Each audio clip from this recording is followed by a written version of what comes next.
Hello and welcome to ResearchPod. Thank you for listening and joining us today.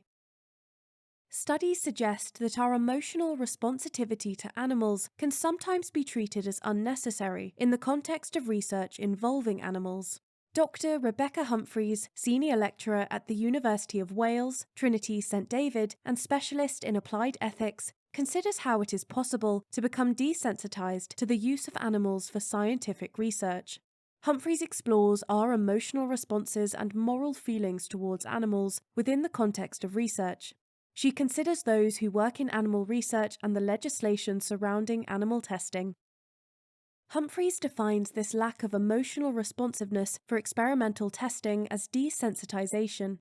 Humphreys questions whether and why our norms of what's acceptable differ depending on the context, how or why researchers tend to or have to compartmentalize to carry out their work, and how research language and media portrayals downplay or ignore the fact that animals are used in this way, and why this might lead to problems. Animals are used in medical research to help to develop new drugs and treatments for humans and to test procedures, treatments, and medications on a living body.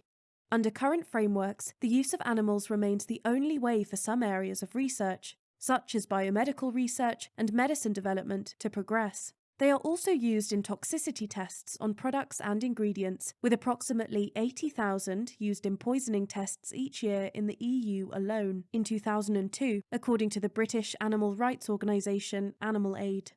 Humphreys, a specialist in applied ethics, puts forward the idea that desensitization to become emotionally unresponsive or emotionally indifferent to the suffering of animals most commonly happens when moral feelings towards the animals are seen as unnecessary or inappropriate. Other researchers argue that such desensitization is found in those who work in animal laboratories, where it might be necessary to become emotionally indifferent to using animals to carry out the work. That is, workers must become desensitized to the animals around them. Such desensitization to animal use in the research environment is likely a reflection of the social norms established in those settings. These norms are different to those outside of the laboratory. Humphreys posits several reasons why desensitization of research involving animals is considered acceptable. Studies suggest that scientific research is commonly considered a justifiable reason for such use of animals. Humphreys highlights the work of others that put forward the idea that we see animals as abstractions. We may anthropomorphize animals in other settings, such as cartoons, and we might accord our pets human-like characteristics. Still, in the clinical conditions of a laboratory, we believe that animals serve a purpose. The argument here is that animal testing or research on animals is necessary to achieve scientific progress, particularly in a medical context, and the importance of this scientific progress justifies the use of animals. However, Humphreys argues that this is not sufficient justification. She proposes that the acquisition of knowledge, even knowledge that could be beneficial to humanity, is not necessarily a virtuous activity. She argues that one may have the right motives, but the action itself may be unethical. The second reason that desensitization to research involving animals is deemed acceptable for experimentation is that animals used for scientific testing are seen and treated differently from all other animals. For example, separate laws exist for the treatment of pet animals and experimental animals, whereby there are substantially more legal responsibilities around the welfare of pets than experimental animals. Humphreys has considered the legislation around animals used in research and the extent to which it protects those animals. For example, the UK Animals Scientific Procedures Act of 1986 and the EU Directive 2010/63/EU.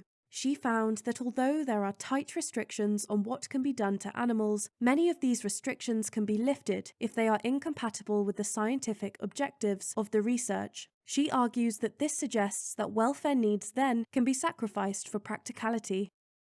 Humphreys refers to the tendency to distinguish between animal suffering in an experimental setting versus animal suffering in real life as compartmentalization. More specifically, she argues that desensitization to research involving animals in research settings may occur due to the compartmentalization of moral and professional spheres. Humphreys raises the critical question regarding animal research. Would we be willing to inflict similar treatment on humans? Evidence suggests that many animal species used in experimental testing have similar capacities for pain and emotion as humans do. So how can we justify allowing animals to suffer for the research if we would not allow humans to suffer the same way? Going further, Humphreys questions how we would react if we saw an animal being treated the same way they are in an experiment outside of a lab. We would likely strongly oppose this type of animal suffering outside of a scientific setting. Media portrayals of research involving animals may exasperate desensitization. Humphreys argues that media reports on scientific outcomes tend to portray animal experimentation as for the good of humanity, and the welfare of the animals is largely ignored. She also notes that language used about research involving animals can be misleading. For example, that pain tends to be described in terms of responses to experimental stimuli, and distress tends to be depicted as a stress response.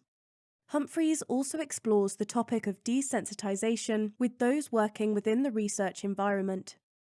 Some theorists argue that the actions of those working in animal research laboratories indicate a lack of virtue in those people.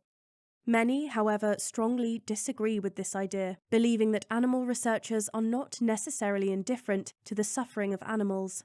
Indeed, as Humphreys notes, many researchers take the ethical questions of animal use very seriously. The social norms of the environment, the necessity to carry out the work, and the justification of advancing science make it understandable that compartmentalization and desensitization may be seen in those who work directly with the animals, experimenting and conducting research on them. Yet, Humphreys asks the question, does this make their desensitization and their action towards animals acceptable? Humphreys notes that of course not all animal experiments are morally unjustifiable. Some experiments are carried out on humans, for example. However, one key difference between testing humans and animals is that humans give informed consent to participate in the experiment, while animals cannot. Building upon this argument and others, Humphreys is currently working on a book to be published next year by Palgrave, titled Animals, Ethics and Language: The Philosophy of Meaningful Communication in the Lives of Animals. Humphreys argues that the compartmentalization between the use of animals in research environments and ordinary non-laboratory settings can influence judgments about the practical use of animals for research.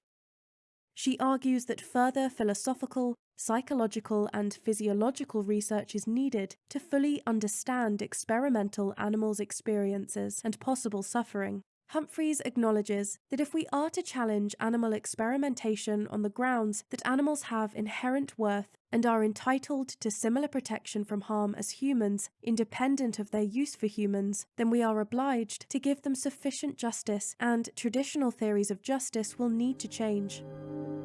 That's all for this episode. Thanks for listening, and stay subscribed to ResearchPod for more of the latest science. See you again soon.